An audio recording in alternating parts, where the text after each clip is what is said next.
আমি তদন্তৰ গোপনীয়তাৰ স্বাৰ্থত কিছুমান কথা ৰাজহুৱা কৰিব নোৱাৰো। আমি গোপনে ক্ষিপ্ৰতাৰে তদন্তৰ কাম কৰি আছো। আমাৰ লগত CID ব্ৰাঞ্চৰ সুদক্ষ বিষয়া সুব্ৰত ফুকনে সহায় কৰি আছে।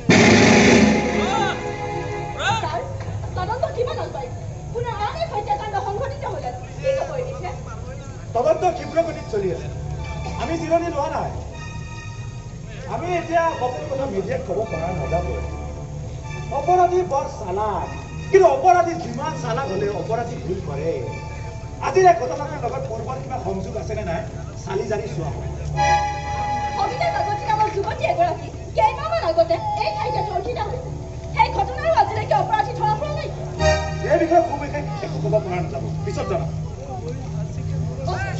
আমি খবৰ লৈছোঁ। Thank U.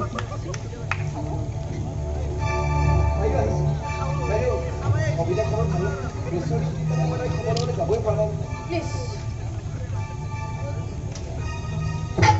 আচ্ছা সুব্ৰত, তুমি এটা কথা মন কৰিছানে? এই ঠাইতে একেডোখৰ ঠাইতে কবিতা ধৰ্ষণ কৰা হৈছে আৰু আজি একে ঠাইতে এটা হত্যাকাণ্ড সংঘটিত হৈছে।